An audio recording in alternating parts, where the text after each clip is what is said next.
So it looks like it's kind of working. And guys, I'm talking about UE4 retracing scene So it setup. looks like, And I'm going to do this live for you here just in a minute to show you roughly what I'm going to do. I'm just checking in the background roughly, if all my other streaming channels are kind of like popping up. So it's also on Twitch, YouTube, and on my Facebook page as well. But I think we got it all covered. So these are my main three channels I'm streaming. So I would say let's jump straight into this fun here today. Unreal, and where is my live scene? Here we go, and if it works, you should see me on the lower left, and then here you see all my setup. And basically I'm starting a fresh scene file here in Unreal. And what I do right at the beginning, first of all, as you can see here, this is in 4.26. And I didn't do a lot recently, I have to say so, because I was very, very, very busy with a lot of projects. But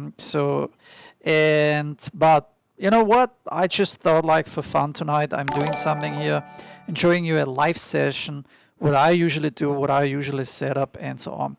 So first of all, in the project settings, oh, maybe what's probably even better at the beginning, what I wanted to show you is I show you also here that I'm going to do this Porsche scene, haha, because I found there is a wonderful Porsche on Sketchfab for free download, which is actually super cool quality. So if you haven't seen this, it's crazy. And so full credits to the artist who did it. It looks amazing. So this is also, you know, like assets. I'm bringing in assets from multiple places and show you them how to download and what plugin am I going to use and how to set up everything from scratch and so on. So project settings, right? So what I usually do is at the beginning, I check retracing. Retracing is turned on because let's keep in mind, I'm going to do, yes, real-time ray tracing, of course. What else am I going to do at the very beginning? I'm also going in and check if I have some plugins installed. And then here comes the thing, you know, I usually bring in Datasmith. So it doesn't matter if you use Datasmith Cinema 4D, you know, FBX importer, and the GLTF importer, of course. But I usually activate everything and I bring this in. And I'm not even done yet because what I do is I usually use the sun and sky system and then also HDRI. That is the stuff I'm going to enable from all the plugins at the very, very beginning. I might have missed a little bit here, but I want to show you really from scratch how I usually attack a scene file, and hopefully it's also going to be valuable for you. So again, this Porsche, I will post it then also later on somewhere in the description on the under the video. But full credits to Karol Miklas. I don't know how you call his name, how you say his name, Karol or Karol Miklas, but super cool Porsche ride model. So the scene is completely naked, as you can see, and there's nothing crazy going on here. And I will run into some bumps and some issues as well while we do this, but hey, this is why it's live, right? And yeah, so what I do next is here, of course, I usually go in and say, like, I want to start a complete new level, and then you see this level is completely empty, and I drag and drop here like a plane and a box, so that we can actually see, hey, there is literally nothing going on. And then in terms of light source, you know, we can start here with the directional light. And if you bring this in, then you can see when you start setting up your scene file, there is honestly, like, as you can see, everything, you know, it's naked and it's raw, and this is how you should see it as well when you start doing this. So you can see this is like retraced.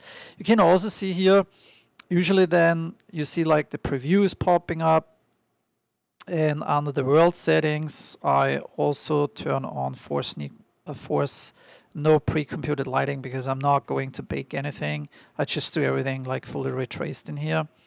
And the preview also under the project settings, basically there is somewhere here the preview shader in it. I think there is also one of the settings where you could technically turn this off. I showed this before, but there is also one thing what you can do, and you can basically say, you know what, that texture map in the emissive or whatever, you just break the link, break all points here, and then this should actually also disappear once you saved it, close it, and then you see the preview is gone, right? So in terms of the setup, nothing crazy or anything special yet. I also showed the frames per second. Then you can see we have 120 frames per second if there is no other geometry in the viewport right now. But yeah, it seems to be pretty steady and it goes quick and fast, and that's how you want to get started. Also the rectangular light that you can see, I put it here to movable, and you can also change the color, of course, here to whatever, and that's roughly about it, how you get started. What else to say? The next thing is, of course, like when I start setting up anything, before I even bring anything in here, I usually tell people, you know what, understand the lighting values. I think that's very cool and very interesting, because you want to know what lighting values you're dealing with. And you know, for that example, I also created in the background, of course, the HDRI, which is nothing else than in the plugin, right? It's a dome.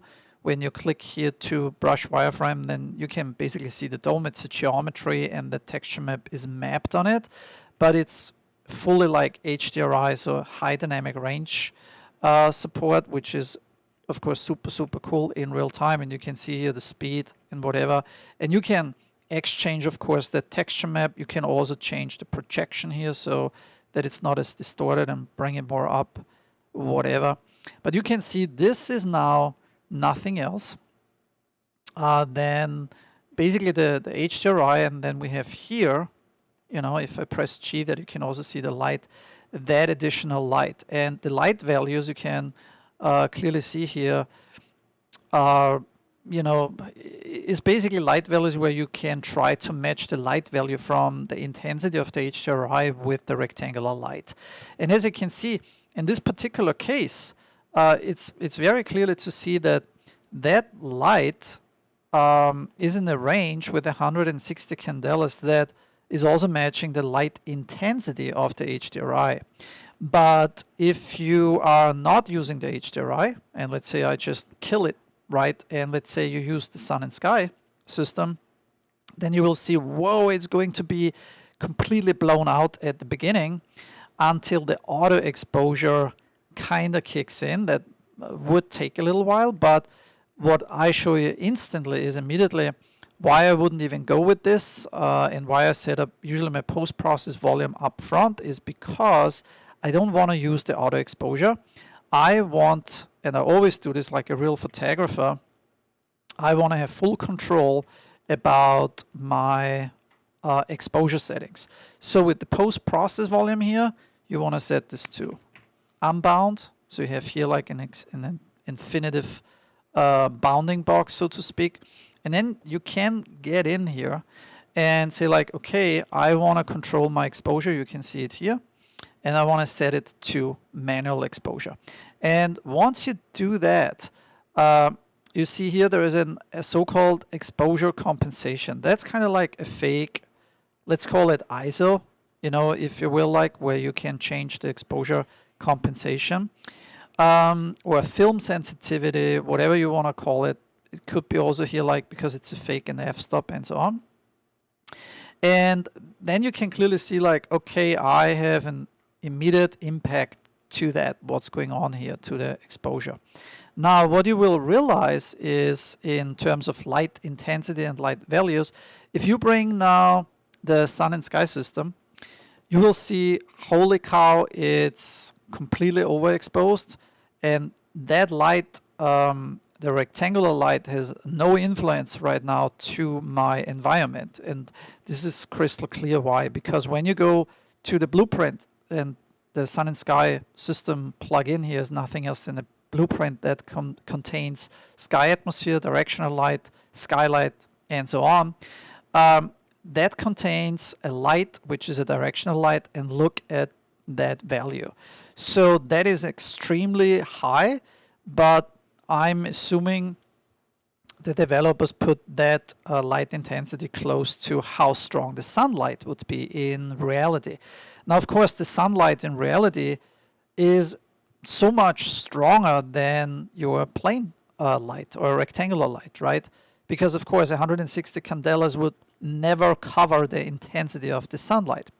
So what you can do is, now you have two options. You could basically say, I am going to adjust my exposure in the post-process volume and make it and adjust it so that it fits to the natural sun and skylight, right? So that is one way to do it. So you can basically go to your exposure settings, and then you would need to say, like, okay, I need to bring this down, that you can even see here in the negative numbers, that I would kind of like match the sun and sky system here.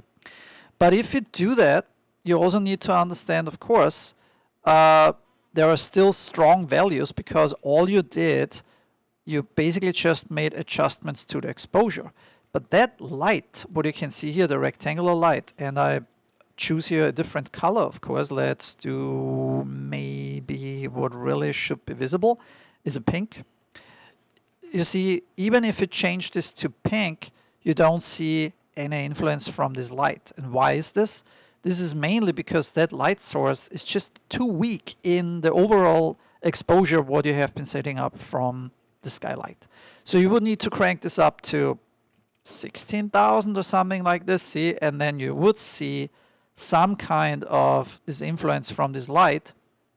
But of course, when you are considering that the sunlight is super strong and it's extremely bright, then, you know, like this is how it would look like if you would have that light source additional to the sunlight. Now, another thing what I wanted to mention is, before you start setting up something like this, is also, of course, the option that you can say, you know what, I actually prefer to, in the exposure settings, to not go with those crazy numbers, and I keep something that fits more to basic numbers of the rectangular physical lights you place into. So what you have to do then is, then you have to go into the directional light and change the value of your sun. And as you do so, you can clearly see here, you go now down to the numbers like 5, 100 or whatever. Then you can also see that your rectangular light, let's say if this is a value from 30 or whatever, has now an influence, because the sunlight is basically not as strong, right? And so this is a fake, of course, but this is where you can also make adjustments to your scene. And then you don't make that adjustment actually to your post-process volume or the exposure settings in here. So when you look at that, if you want to be absolutely clear about the exposure settings, then I usually recommend setting up a sequencer, and inside of the sequencer you can add a physical camera. You can also, of course, like put in here a camera and then say, hey, I wanna like adjust my camera settings, and then really look through my camera, and that can be a real film camera. And I don't go through the basics here, but of course you have inside of that camera, if you're going to look through your camera here, then you have all the settings to make this camera, like also a film camera, physical based camera. You turn off auto exposure, and then you have full control here about your exposure settings. And of course, f-stop, aperture, blades, whatever you would like to affect. That's all what you can do here. And I usually, as I said, I have the tendency to use then this camera in a sequencer and to pick out the things I really like the most.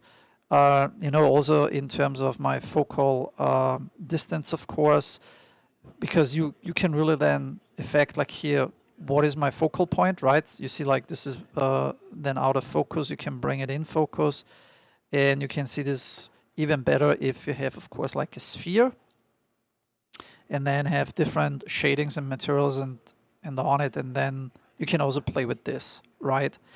But as you can see, this would be a starting point.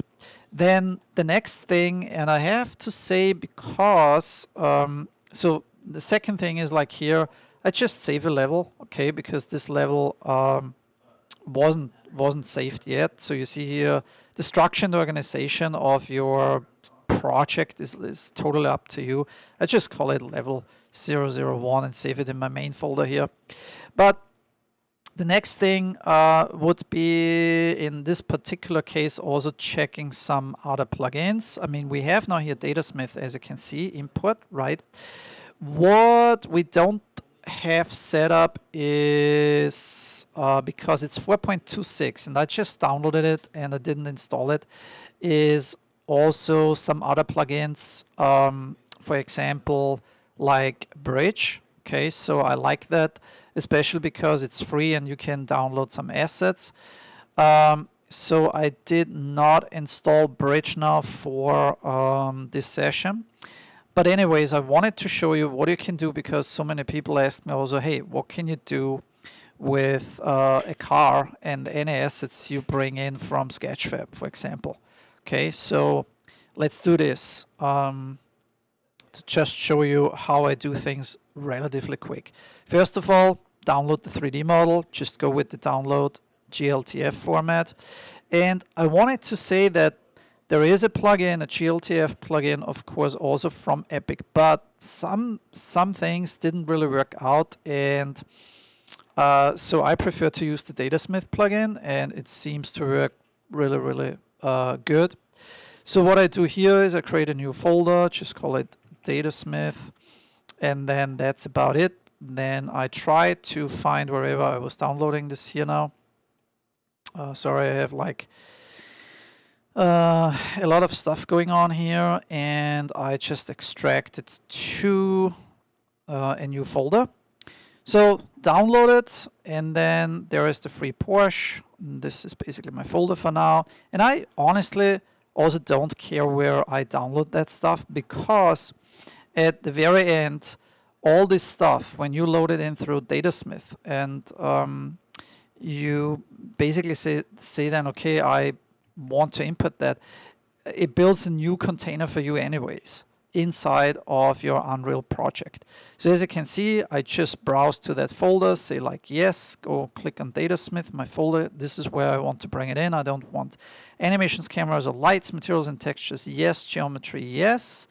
Everything else I leave here on standard. Just click import, and now that's going to be very interesting if it's going to crash on us or not.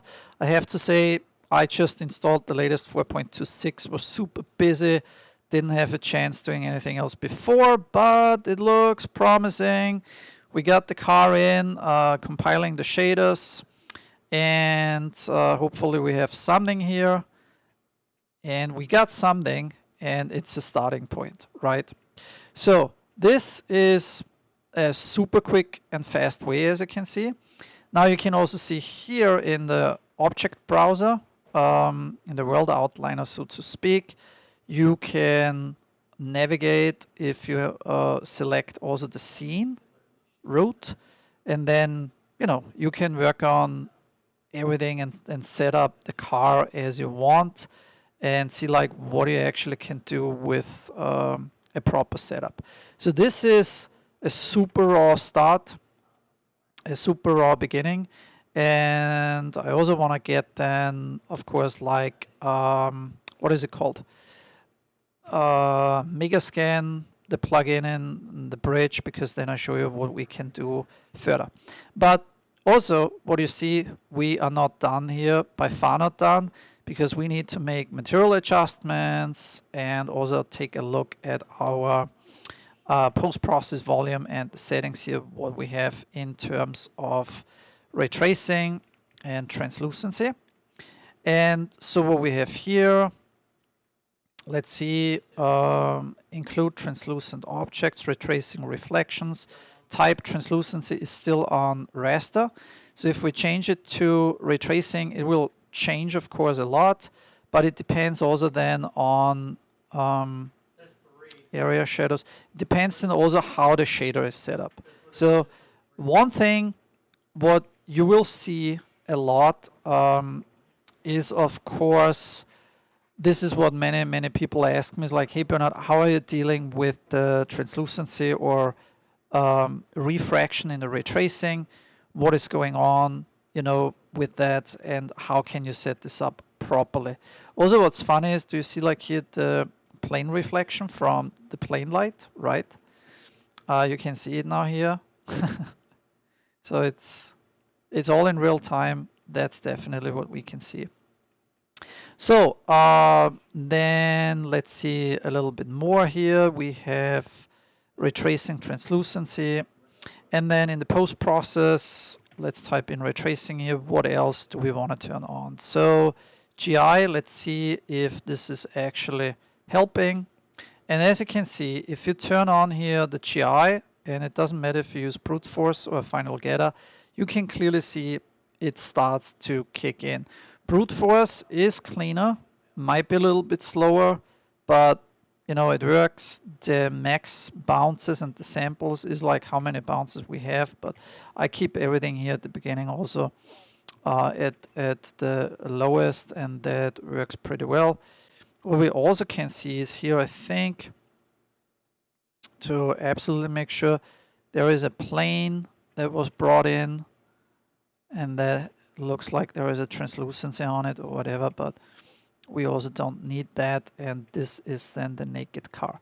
So when you look at this, it's getting a little bit better. We see here some issues. I can't say for now if this is then the material or if it's also the clipping. One thing is in the project settings, but you need to restart as well. I also like to change the clipping to 1, make this a little bit lower, and see like, okay, what we've got here, right? So then I save it, and we can also restart it then, that the clipping gets better or will be adjusted.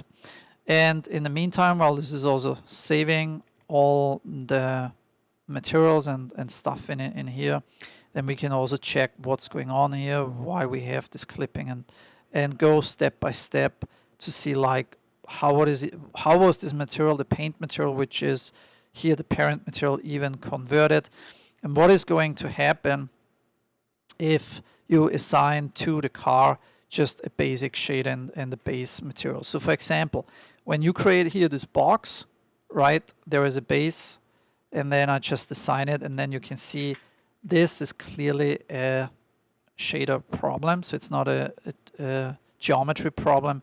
It is definitely a material problem.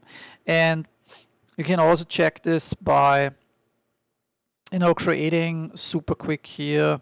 So engine content, also what I do on the view options, if you see this here below, you have show engine content and plugins. I usually turn this off until you want to go a little bit deeper into this, but for now I definitely don't need that. And then you have a much cleaner structure here. Save all, make sure your level is saved. Create a new folder. I call this materials. I should type it correctly, materials. And then inside of my materials, I say like, okay, create a new material, and I just call this car 001. And then I show you also how you can get some car shaders in very, very quickly. So first of all, I just put in some parameters, everything I want to control later on. So like roughness. So the main thing you always want to control is, of course, like color. I use a constant 3D vector. So you change then here the color, double click. I don't know, let's make the Porsche red. Orange. Oh, orange is also kind of cool. Pink is awesome. Whatever, like orange would maybe pop. And then you can clearly see once you do that, you can assign that material to the body of the car, and then you can control with those parameters like specularity and roughness. So for instance, if you change here now the spec value to 1, then the roughness kicks in because it needs a specularity value. Now you see this would be plastic, super high shiny plastic, right? And it's quite phenomenal when you look at this quick result, even on the rims, the tires, and we have nothing in the environment, right? And we didn't even do anything with the shaders, but it goes so quick. Yes, it doesn't look photorealistic because we don't have, of course, the proper shader setup and the environment setup, but it's kind of crazy, and this is why I love it so much working in Unreal, how quick you can get actually results and then further tweak and everything. So you can see here also while I'm doing this live, the specularity, the roughness, of course. If you want to change this value here a little bit, then you can see it's not sharp anymore. You save it, and then the roughness gets blurry, and then you see also here how it blurs out. Well, a car shader usually has different layers. It also depends on if it's a car paint or a car metallic. There are complete different fall-off curves and so on. But a great help for this is actually there is an Automotive Pack, and you can find it in your vault. It's also for free. I should find it here somewhere. Automotive materials, you can see this.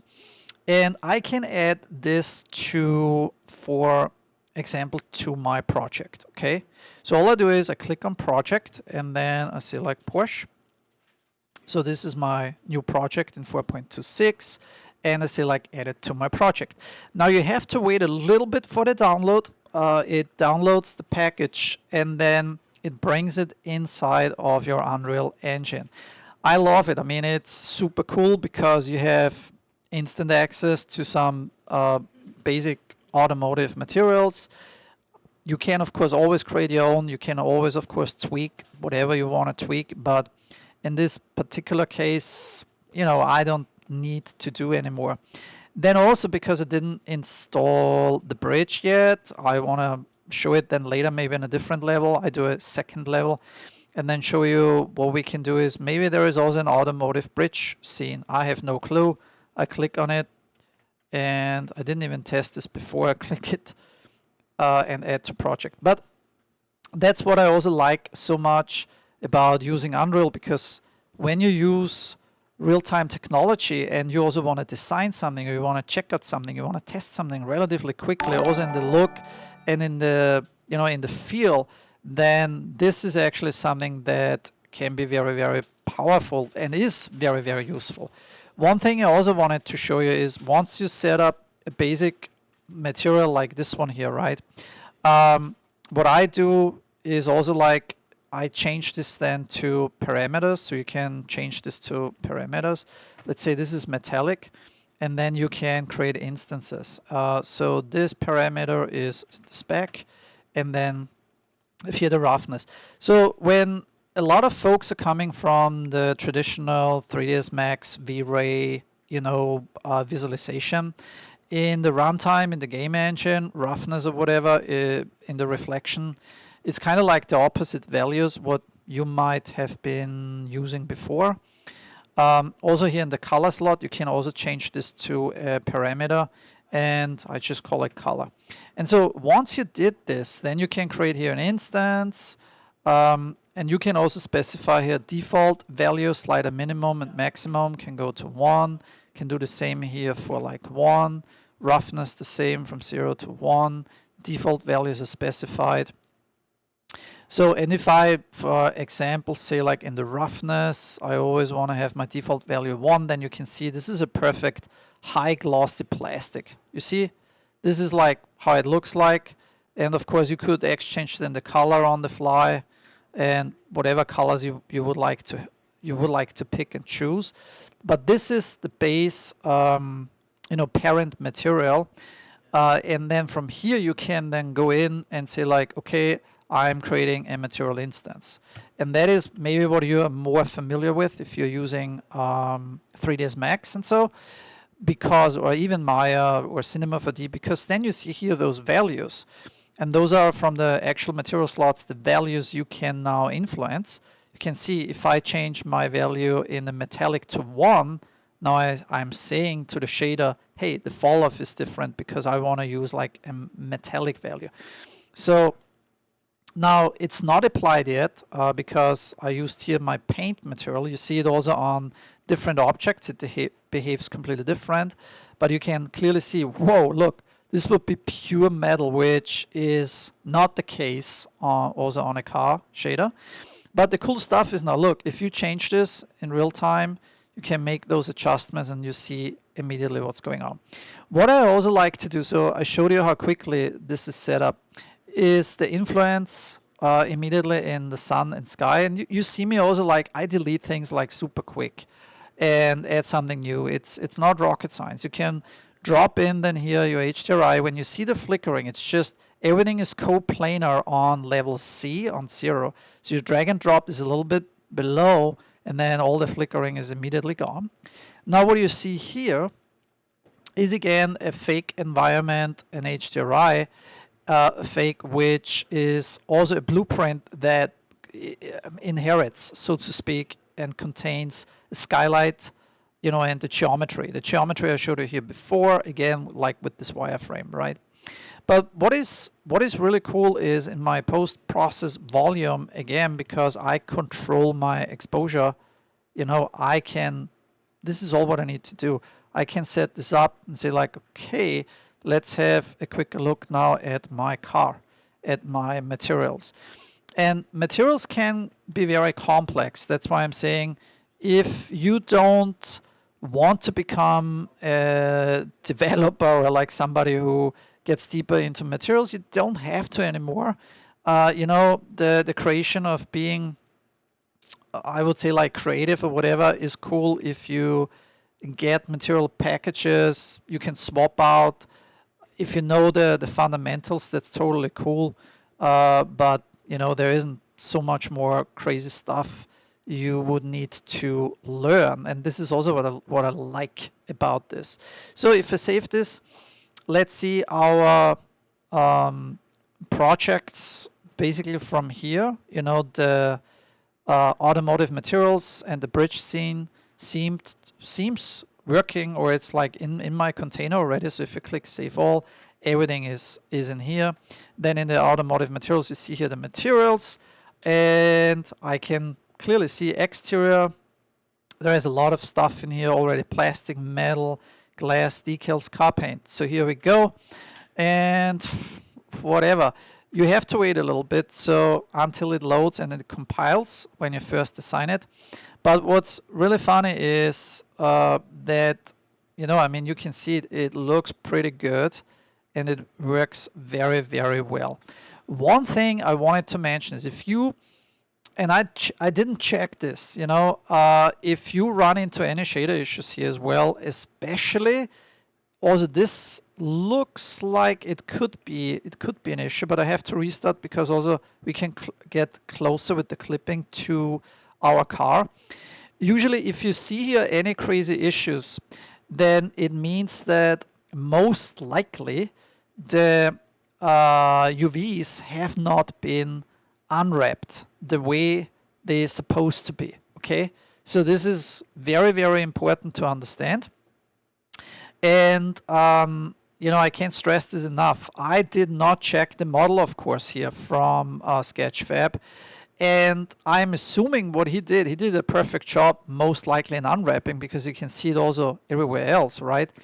But it can be sometimes that if you have the Datasmith container involved in here, that is in between the GLTF, it might not translate 100% correct. So if that's the case, what I usually say then is, okay, open the scene file, download the FBX model. You have different models here. You have Blender file. That seems to be the most legitimate one because you know, you only have then augmented reality and nothing else.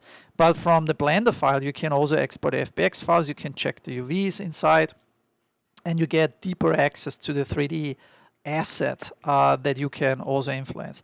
But when I look at it, it looks pretty cool and pretty good. And what I want to do then is also restarting because we changed the clipping. That's something what I really want to change, because see, when you get closer to an object, you get this clipping issue here. And again, it's on the project settings, clipping, and I don't like this. Maybe that's a little crazy number, 0.1, right? But I want to try it then if it resolves it. So I go click on exit. Epic will pop up, and then we can also change out like the automotive scene file, so to speak. So where are we on the library? Check this out here, and then let's see if we find our project here. Yeah, Porsche, here we go, and double click and load it. So this is one thing. Let's have a look here also on my live stream if this is actually really recording or if it's just saying it's not recording. And I'm sorry that I'm into this here. Metal Gear MK3, thumbs up. Thank you for this, man. Contrast 3D visual. Can you do interior car scene with retracing? I will try to do that as well. And then Pranyal Chaudhary, learn a lot from your files. Thanks to sure, and you're welcome. And I hope that everybody can learn a little bit more and happy pixeling. Of course, that's also what I really like. So what you can see is once I reloaded my file, right, it starts in the naked level. So what you have to do is under your project settings, because I created a new map or level, and it should not load anymore the template by default. It should load my level 001, and a game default is also level 001. So here we go. But because, you know, I didn't do this before, I just have to load my level, and here's my car. So pretty cool. Now let's see if the clipping got better if I get closer to the car. And yeah, it looks like really it got much better. So I have also, you can change here the camera speed, of course, and you can really slow this down. But now you can see I can get really close to this low poly. It's still low poly car. I mean, we also have to understand one thing. This is not a CAD data that has, you know, millions of polygons. I didn't even check how many polygons. It's for sure already pretty dense and high, but somebody modeled this, and this is why it's a fantastic quality. You know, I mean, I always say like full credits to the people who are so good in modeling, because modeling was never my hardcore expertise. It was never my absolute favorite passion, and it was never something I really was the best at. I still understand like how to model like hard surface things. I went also into ZBrush, digital sculpting, and so on. But if you really want to be good at it, you also need to do it constantly, and you know, check out all the tools you have available. I mean, that's very important. So this looks like our scene is not bad for now, right? And what is the next? Of course, you can play now with automotive materials and then exterior, interior, car paint, metals, whatever. You can then swap out things and really test and see like, hey, how is this material behaving? Of course, what you can do is also here on primitive objects, just drag and drop it.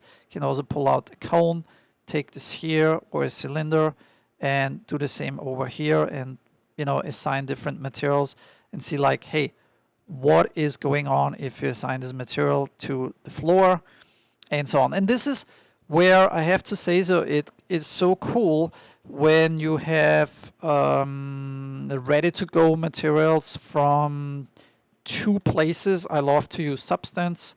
That is one.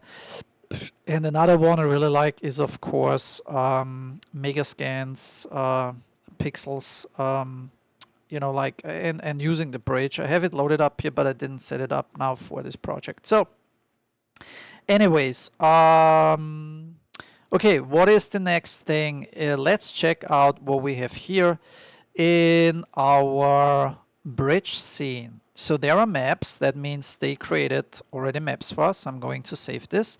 I didn't check this out before. There's bridge details, bridge lighting afternoon, bridge meshes, bridge P, whatever. So let's have a look at it. Let's load one after the next because I really didn't check this out before.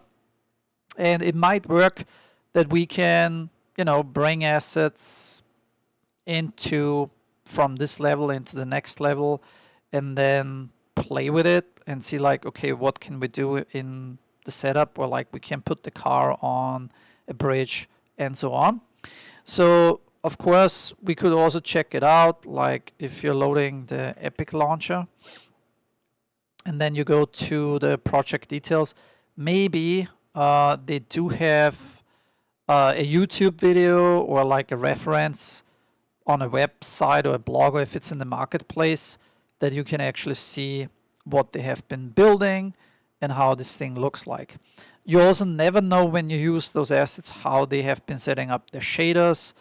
If you want to have full control, it's of course good. Lit. Let's go to unlit and see what's going on here.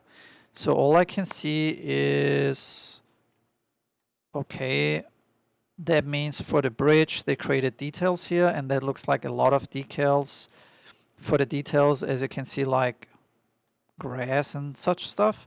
So that's not what we need. But what I like about also Epic and the marketplace is because you have a lot of free tools, materials, assets you can get.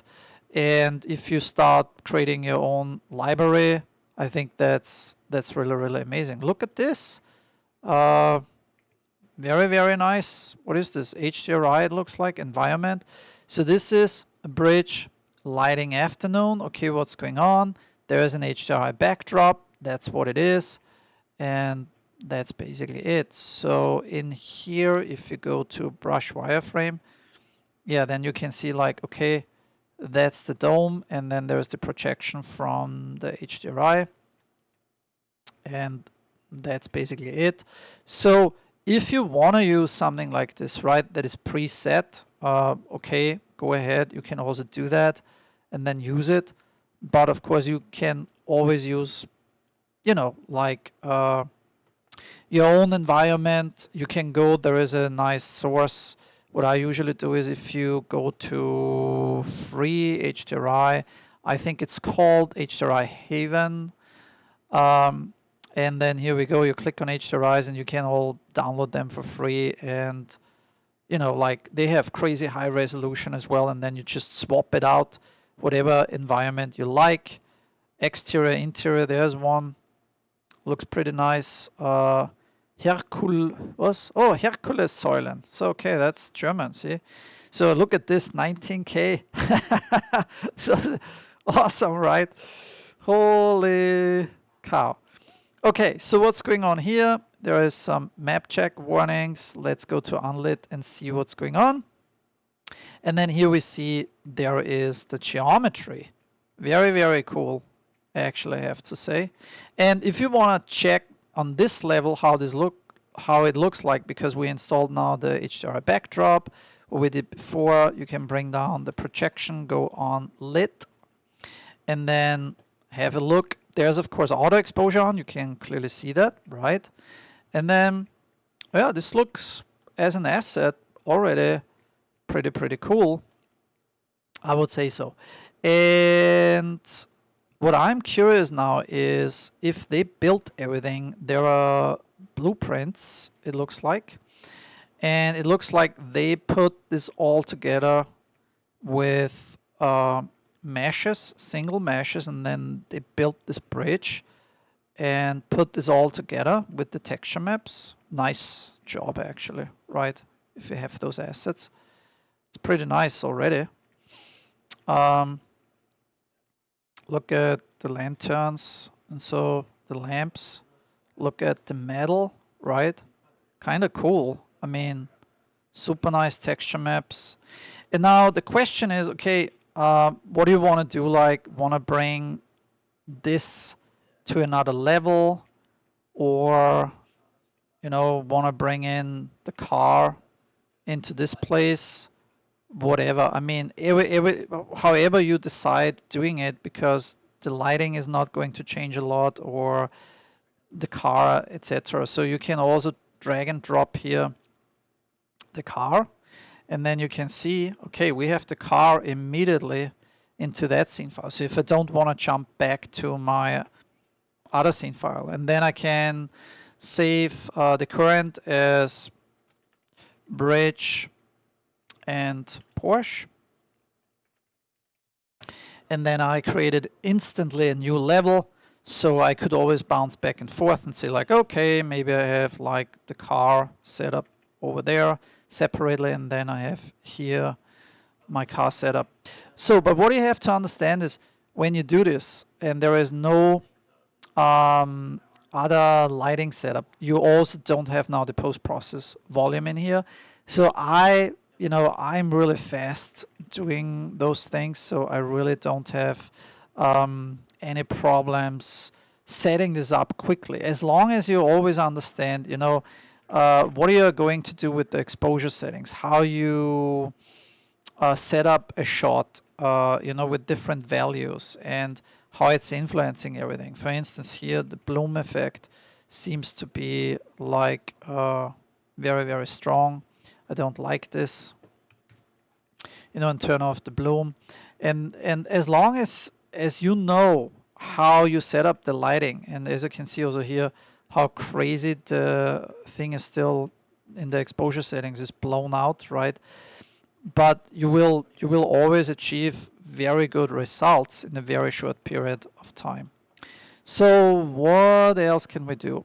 I didn't show you the next thing. First of all, again, look, if I want to exchange the scene file here, and then I want to tweak my lighting right and everything, but I go back to my automotive materials. I have here my materials, exterior, and where are they? We have here car paint. I miss them, and you select them, then you can clearly see it has an immediate impact to that. It always brings in this other map here too. And again, under the post-process volume setting, you want to look then also into translucency and say like, okay, type, is it raster, is it retracing? And then retracing translucency is also what you want to do. I prefer area shadows. And then retracing in general, whatever you like to do. I mean, you don't have to retrace everything. It's really up to you, whatever you prefer. And then there is this plane on the bottom that they painted in something here, whatever. I just remove it, and then you have the car here.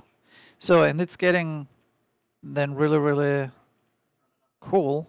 It's actually crazy also here in the back that you can see already what an impact it has. Now, one thing I showed previously already, like in other tutorials, is what you can do when the car seems like it's floating, also because it's not really planar on the ground here, but and also you can turn then off the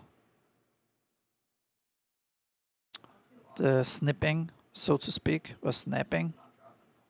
But what you can see is like an HDRI, because it's also kind of like a fake, it will not cast you this hard shadow line. And I showed this in many, many other tutorials. What you can do is definitely bring in one extra light source. And that extra light source will become your key light. In the Hdri Backdrop, there is, as you can see, a geometry and an inherited skylight, but there is no directional light. And that directional light is nothing else than it would be the sunlight. And when you add this, look, this is immediately what is happening, right? And I changed this to movable, and then once you have this done, you can immediately see the impact it has, because sunlight would have, of course, an impact. Now, what is then a mismatch is the fact that that specific light, whatever you bring in here, doesn't really match with the HDRI, right? Because the HDRI was captured in a different angle, at a different position and location.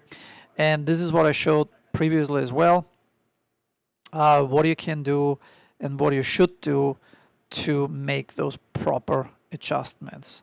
So let's do one thing here. First of all, maybe the projection you can change a little bit too. It could be then on the ground, but if you're just here, who cares? And then it's completely overexposed, we can clearly see. So if I go now into my exposure settings, I can bring this down and say like maybe something here like 10.5. Seems like my skylight seems to be the right way in the exposure.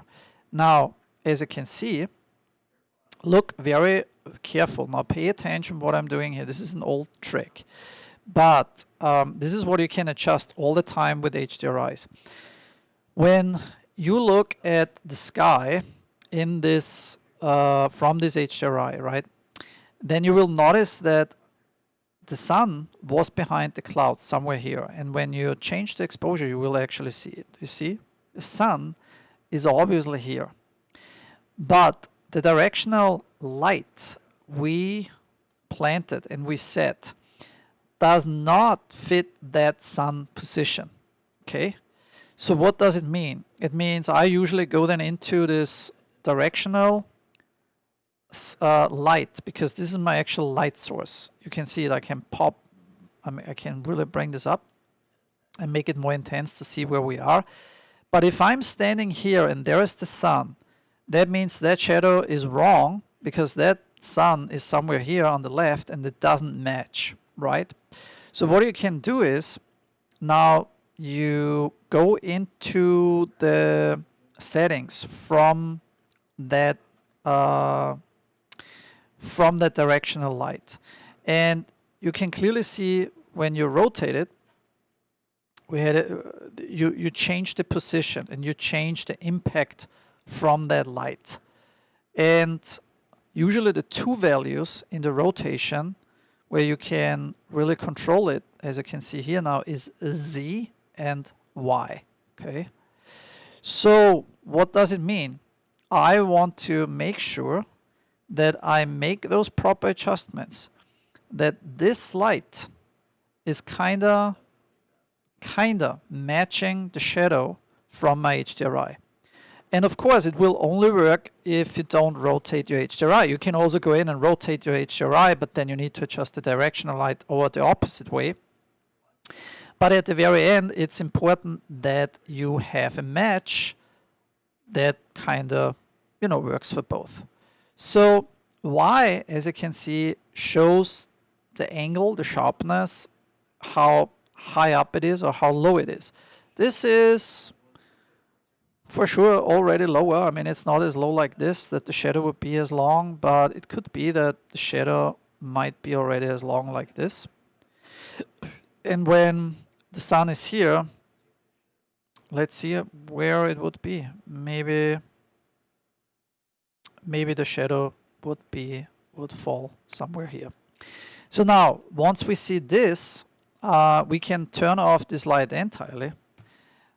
Say like, okay, we have an intensity from 0. Now this is gone, and now you just focus on the Hdri backdrop. Again, I do not make any adjustments here in the intensity of the HDRI. Instead, what I'm going to do is, you see, because you could also fake this, right? And you could say, yeah, let's bring up the intensity from the HDRI, right? You can see here. I mean, yeah, you can. There is no other rule, or there is no rule that works for everything. But you need to understand what you're doing, and then if you do that, you need to make also again adjustments to your exposure from your post-process volume, and you need to make adjustments also from the intensity of your skylight. And also when you look at this now, you know, I'm wondering, I'm just measuring how intense that light would actually be at that day. I don't think it would be very intense because it's very cloudy, you know, and it would probably match 100. You can also go more intense, 500, but as you can see, I think this is then the artistic way how you see things, because you can also completely overexpose it with the intensity of this light. Maybe 150 works.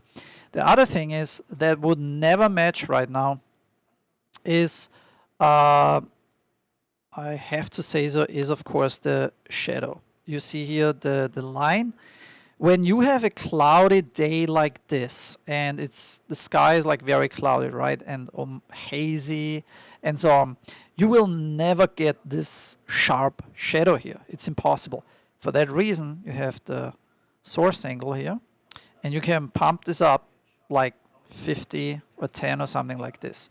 Now you can see it is much softer, and it simulates much more the lighting scenario from that day. Okay, and now you can also go in your post-process volume and into the exposure, and now you get also this ground shadow, right, where it feels like this really fits much more. It sits on the ground of this texture map. But now you can go into your exposure of your camera and then say like, okay, would this be underexposed or is it overexposed? You know, like a cameraman, because then you have basically the scene setup and you need to make now the proper adjustments to your shot like a photographer would do. And then you can also go into your scene here and yada yada yada. Of course, rotate your car, bring it into a position where you feel like, okay, that's cool. Like this would be a nice rebellion in the middle of the bridge or the road. Hey, nobody gets through this. You know, kind of cool shit. And I'm not going now into shaders, but you can also clearly see that HDRI influences this shot, of course, very strongly from this side because the light source is coming from this side, right? And of course, you can rotate the Hdri backdrop as well and make adjustments to your camera, to your scene, because you can also see here, this is the shadow side. It looks different than here from where it's illuminated.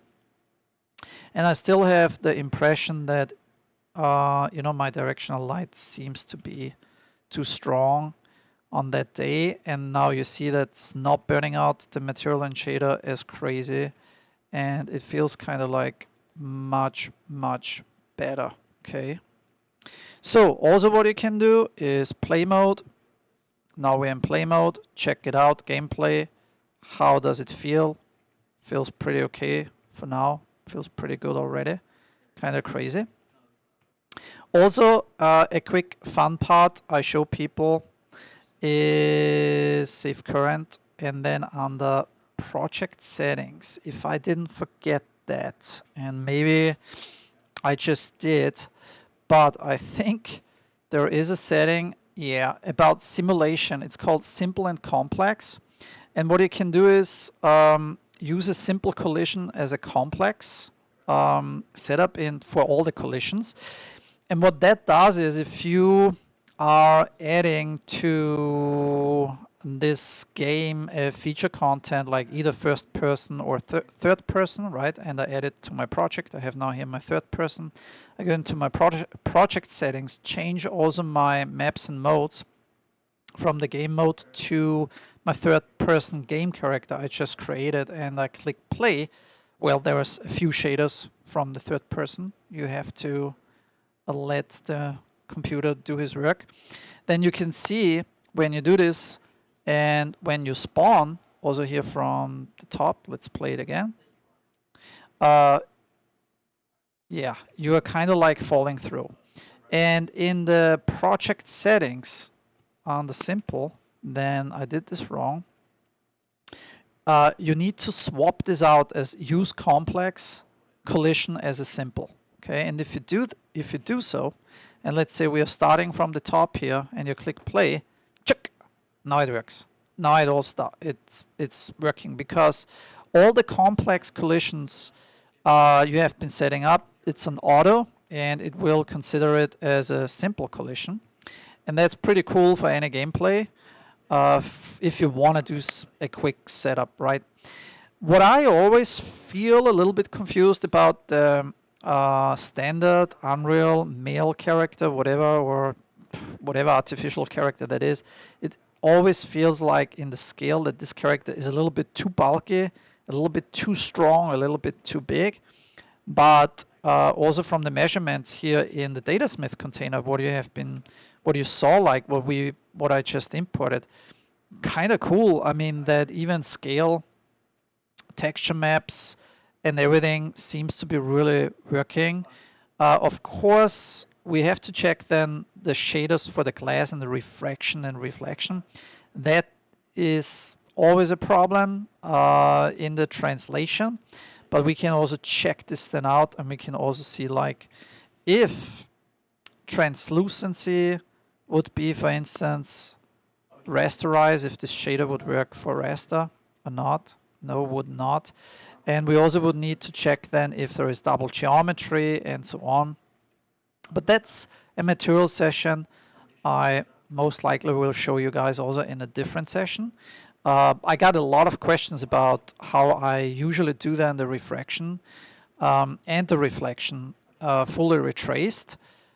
It's actually not as complex, but I want to show you then also like in another session how I do this, because it's going more into material setups and understanding also what retracing in refraction and translucency actually means, and what's the difference between rasterizing or the real retracing, right?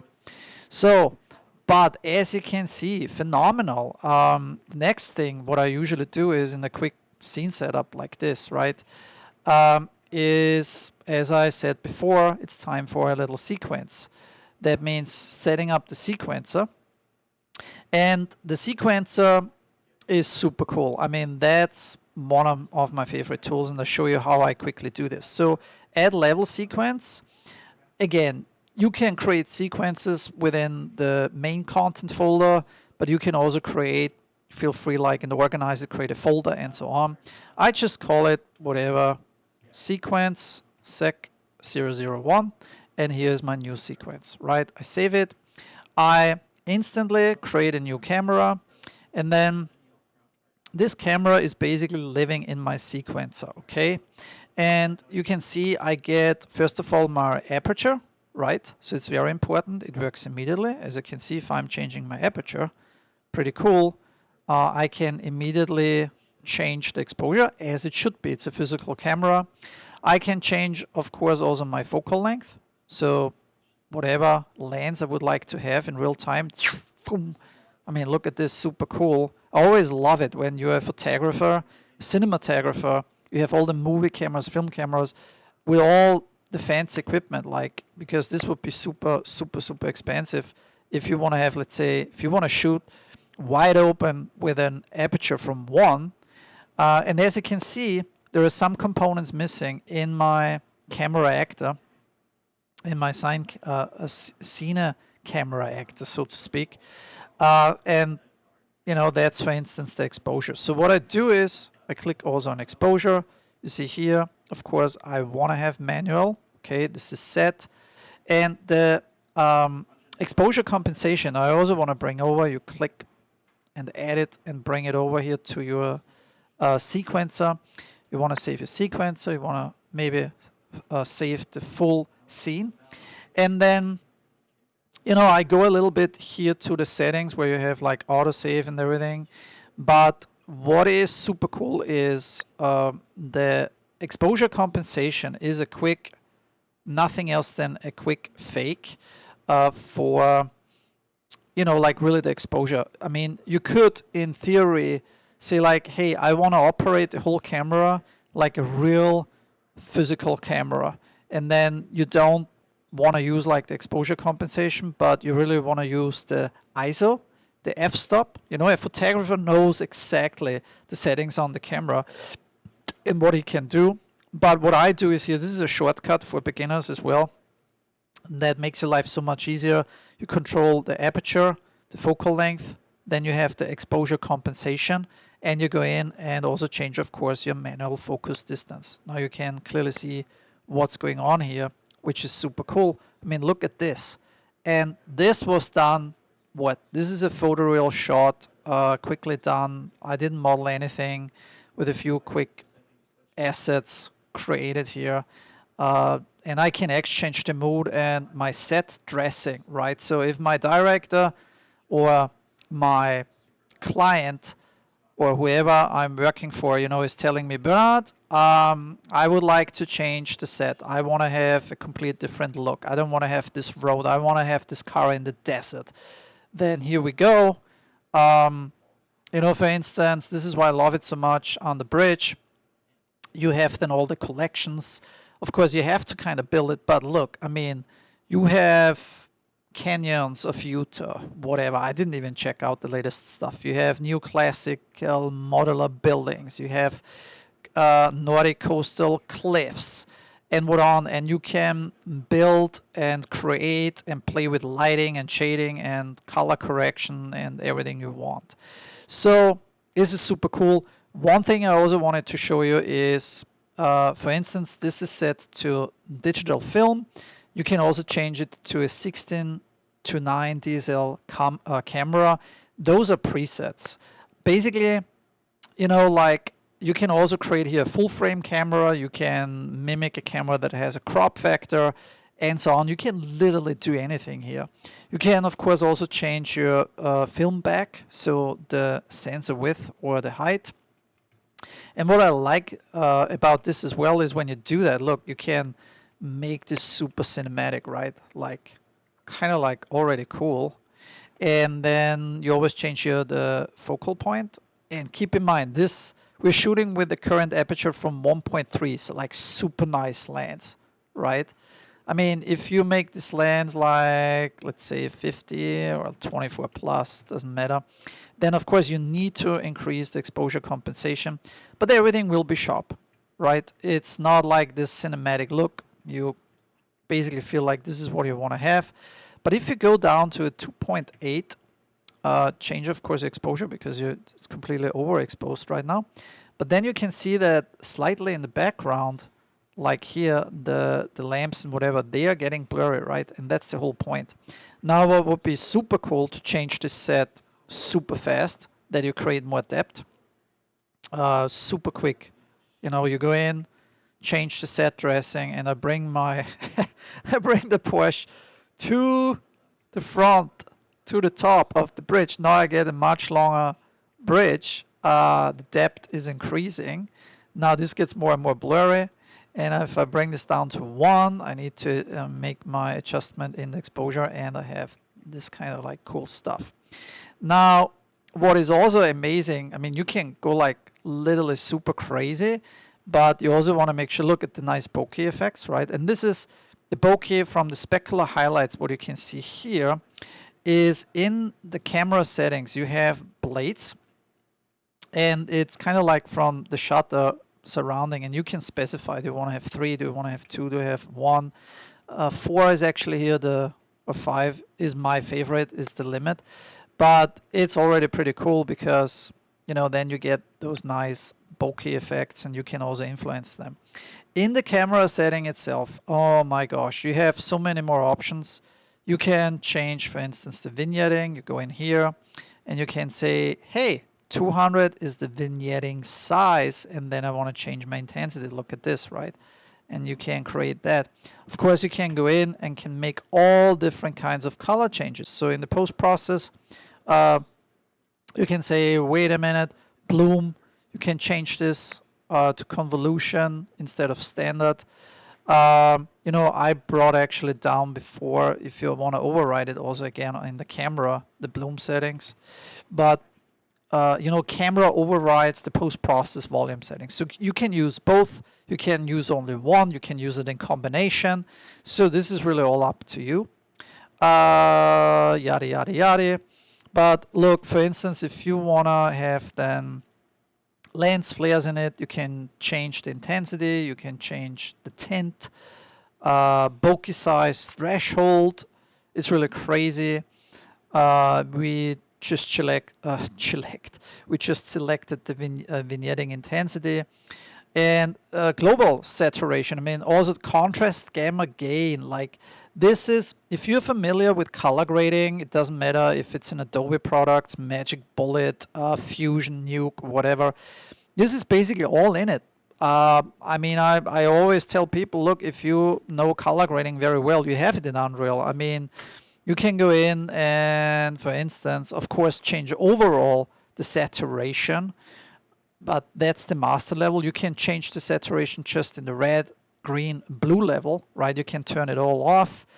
You can change your gamma values, offsets, shadows. So if you just basically go into the gamma values from your red channel, look what it does, right? You get immediate, super cool, different effects. And this is what I have to say is, once when you know a little bit more about color theory as well, I was always amazed that plugins have been sold. Hey, look, like Magic Bullet, you can do this, because with the basic understandings how you make some color shifts and changes, you can get a specific cinematic look and color grading, right?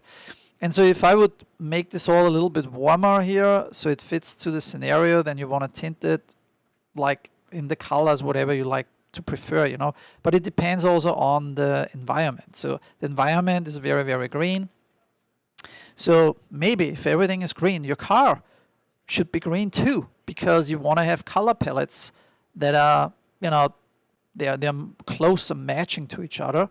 So, but this is not a cool thing, because when you go back into your automotive materials and you see, like, you have here materials and then exterior, and where are they always? I can't find car paint.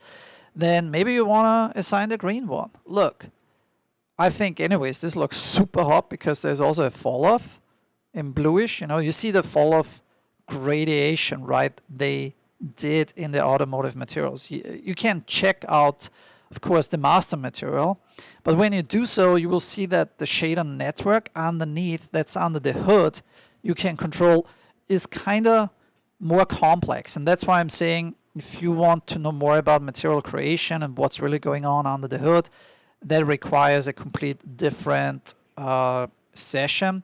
But today, most likely people might not know, but I wanted to basically call this out. If you go to my YouTube channel, I was super happy and super excited about that.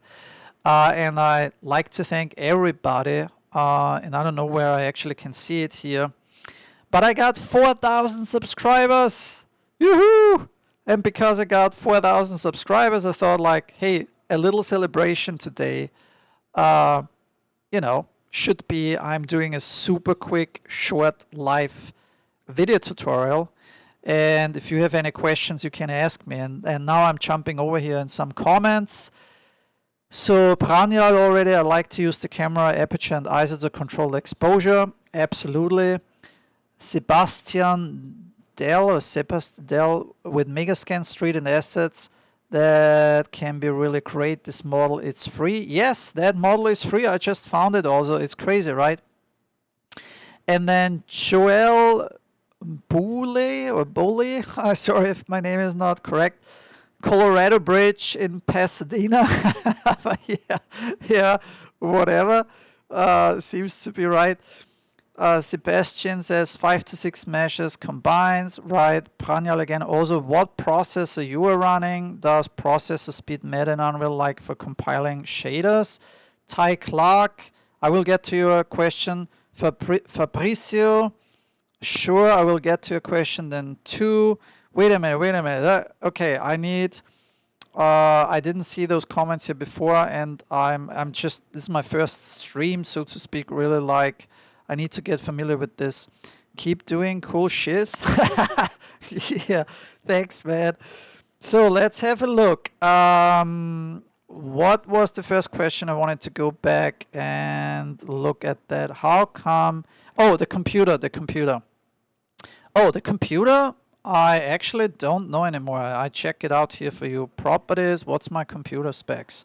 My computer specs, I have an AMD Ryzen Threadripper 2999WX32 core processor with 3 gigs. I have 64 gigs of RAM installed, and yeah, that's kind of like it, right? And then what else? I'm using the RTX 2080, so still that's an old card already. It's nothing special. And if you would consider getting now the, I would say like the RTX 3080 or 3090 series, holy shit! I mean that kind of like kicks ass, right? I mean that is really cool.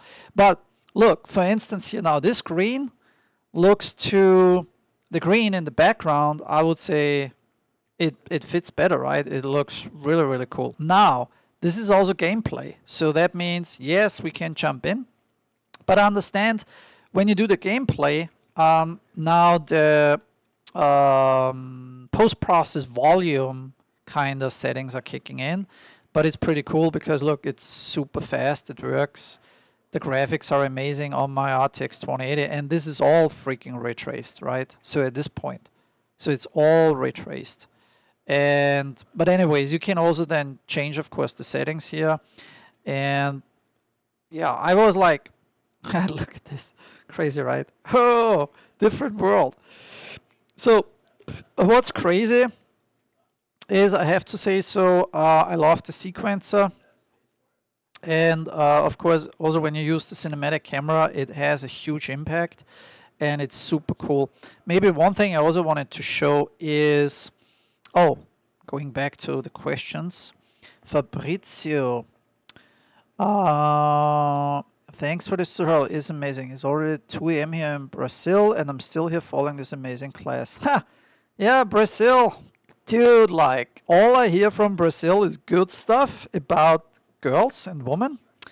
And because, you know, if you don't know, I'm single, I might need to check it out because everybody tells me all the women are so fantastic in Brazil. And I believe that. I truly believe that. So what else?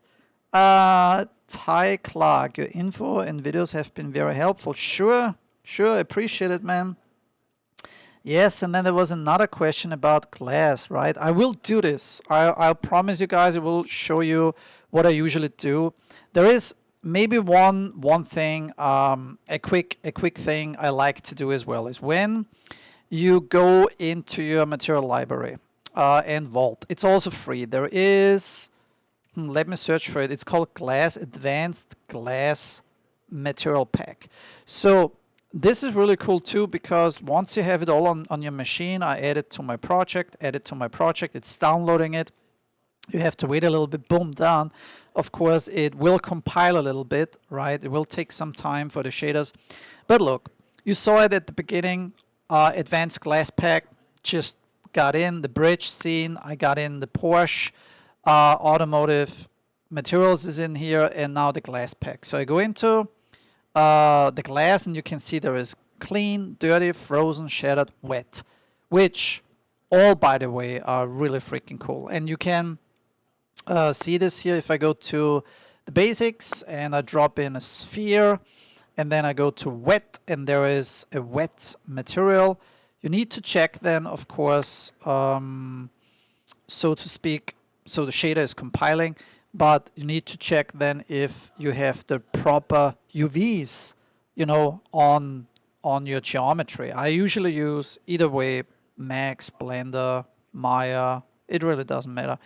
But look, that is also kind of crazy because that shader has also the droplets included, right? So what I can check here is there is a glass material. I just want to make sure this is just glass and it's there. But what we also can do is control duplicate the windshield. And if I go back to my material here, you can clearly see now if I delete basically the sphere and I made a copy of the windshield, those droplets are a little huge, right? Because they don't fit. And let's get out from the cinematic camera, they're huge, and you can also see they are actually swapped, because now the gravity, it's a simulation, it's basically a fake animation, it goes upwards. So gravity, this is the matrix, right? But what's cool is you can go in and you can also change here the parameters from that glass shader. It's actually set up correctly, but it tells me that you would need to go in then into the model and change also the UV, swap it out, bring it upside down. It's basically flipped. You could also change, of course, the shader, but then if you have later on a geometry that works, that is correct, and then you want to apply the shader, which is actually set up correctly, then you would need to change that again and over again. But I just wanted to show you how cool that is, because you can see if you have a rainy day or whatever, you just drag and drop it and you get that on the car immediately. You have also shattered materials, which is pretty cool.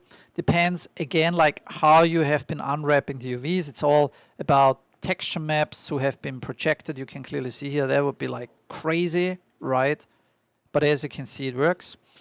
And in terms of glass material, so let's have a quick look. Maybe I'm lucky and I'm getting this done here, and I don't know how they have been setting it up, but okay, so as you can see, if I go underneath the hood from this instanced material, then you can see they used one texture map for all the glass materials, even the front lights, and it looks like the tail lights, right? So if you go in and you make some crazy changes in here, you might also, break, of course, this thing. I also don't know if this was detached. So, in the geometry, if I drag and drop this out, then I can clearly see, okay, they are all connected in the front. And what I can do here is also checking, again, that material. And then one option is to look at the normal maps for the material also to get the refraction. So they have it somewhere here. And if I can unfold this network, then I will see that normal map is here. And what did they use? Okay, here's the normal map. So basically that's the normal map. And then one thing you could actually do is you can also search for like, hey, where is this normal map here? It's here. So in your project, okay. So you can open it and then you can clearly see like that's a cool normal map. And then what you can do is you can create just a basic glass material, use this normal map and reassign it, okay? So, but you can also, for example, take one of those clean instanced materials and you would need to go then in and also look like, okay, what normal maps or possibilities are in here. There is also like normal maps. You could also clone that and then say, you know what, I just exchange that and swap out that normal map and bring it in. So, but you could also create something from scratch and see if this works. You see like this is a clear, and you can also see the refraction that is kind of, in my opinion, too strong. And that is the master material. But when you also go into the examples, you can see that you find a level above basically clean materials or clean materials, and they're all instanced. And when you look at this one here and you double click now the instance, then you can also control here the refraction, which is 1.4, which is a little strong. So if you turn this back down to 1, you have literally no refraction. And then, it doesn't break through like as crazy. And you could, like I said before, like go in and, create a clone and then exchange also the normal map. So one thing we can do is, let's see if this works. And I also have to say they had in previous versions with the refraction problems. I have been posting the retraced refraction problems in all different kinds of forum. I'm not quite sure if they ever fixed it. I can't really tell now. But what I would do is, if you create a material, then I would say, you know what, I duplicate this material I created here before, that I don't have to reset up everything again. And then you can clearly see that here you would need to change the opaque to translucency, and then you get a refraction value. Okay, and you know, when you have this, you can also play around with the settings and say like, okay, I want to really change the reflection values and bring in a node and see like how it behaves.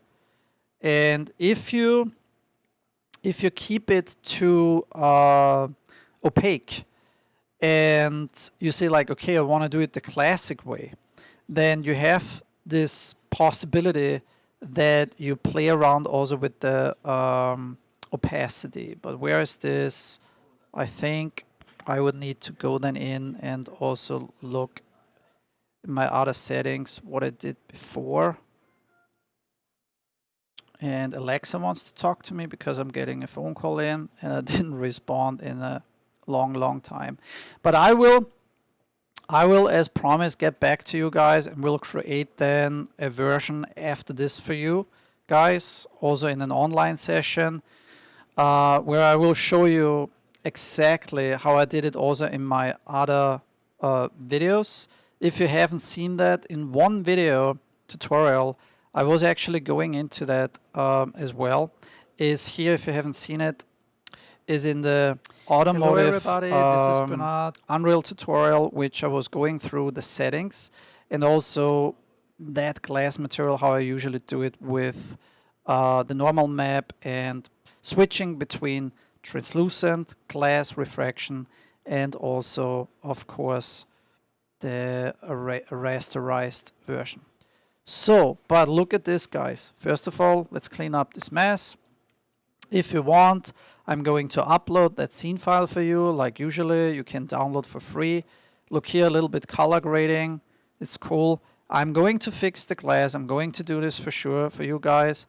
I think also what would be worth doing is going in here in the sequencer, and I think the glass materials, like having a little glow, that would be super cool. Imagine if the blinker is turned on or off, you know, from on to off, like this would be super cool. And if I upload this for you, then you can also test it and see how I set up things. But everything is documented, and as you can see, I do it like really quick and fast. And in terms of interior, retail design, and all the other stuff I'm doing, it's literally the same. There is nothing different, literally nothing different. I showed you also what I usually do then in terms of camera animation. I will cover this then also in, you know, how to render out a cinematic shot, like in my other sessions. And hopefully I will be online more often now, because I kind of enjoy it, doing some online sessions. And I felt like really happy that I was hitting 4,000 subscribers today. And I hope, guys, this was a little bit helpful for you as well, and you can see what's doable and how you can do some super cool renders in real time, and how you can exchange something. I also will then set up Megascan and Bridge, because I haven't been setting it up for 4.26. I also will set up Substance, and I will show you how you can knock out some really cool stuff. And I mean, just by playing around here and having some nice cinematic shots, maybe here on the rim, yeah, it's kind of like really cool what you can do in a very short period of time. Compare this to like what was feasible, doable 10 years ago, right? Like crazy.